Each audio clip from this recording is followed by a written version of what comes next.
Hi there. Welcome to this month's aha moment. This month, I am speaking to you on the topic of feelings. We all have them. I was journaling one day and I have a journal prompt that asks me about my emotional well being for the day. And I found myself using the same words over and over again to describe what I was feeling. I was happy or sad or worried or peaceful. But one day I thought to myself, there's got to be more to that. I'm just using the same words over and over again, and I want to get to the heart of what I'm really feeling. So what did I do? I Googled feelings, and I'm so glad that I did. I want to share with you. There is a difference, as we know, between emotions and feelings. Emotions are neurochemical responses to a stimulus. For example, anxiety. You might get sweaty palms, heart palpitations, and shallow breathing because you are responding to a stressful event. That's an emotion, but you may feel anxious. Feelings, first of all, emotions are unconscious and instinctual. Feelings, on the other hand, are conscious. They're conscious expressions largely of our emotions. And so I like to think now of feelings as giving better definition to our emotions. And I looked it up more, and I want to share with you. Psychologists Paul Ekman and Wallace Friesen found that there are 6 basic human emotions. So no wonder my vocabulary was a little limited.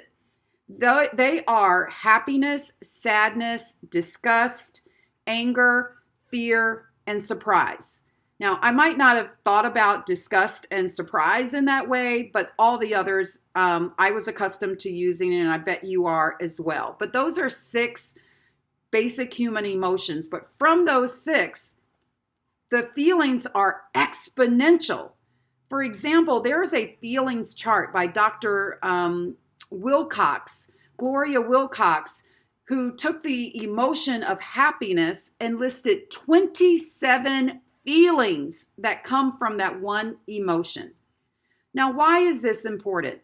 It's important because I believe that when we really know our emotions and our feelings and we're attuned to them, we can better know ourselves and understand ourselves, but also to understand others, and it can benefit our relationships. So, what I want you to do is I want you to think about your feelings. Like if you journal and you write about what you're feeling, name that feeling. There are 4 things I want you to do. The first one is to sit with the feeling. And what I mean by sit with it, I mean is to acknowledge it, become aware of it, and name what that feeling is. The second thing is to accept it. Our feelings, our emotions, they're not good or bad. They just are.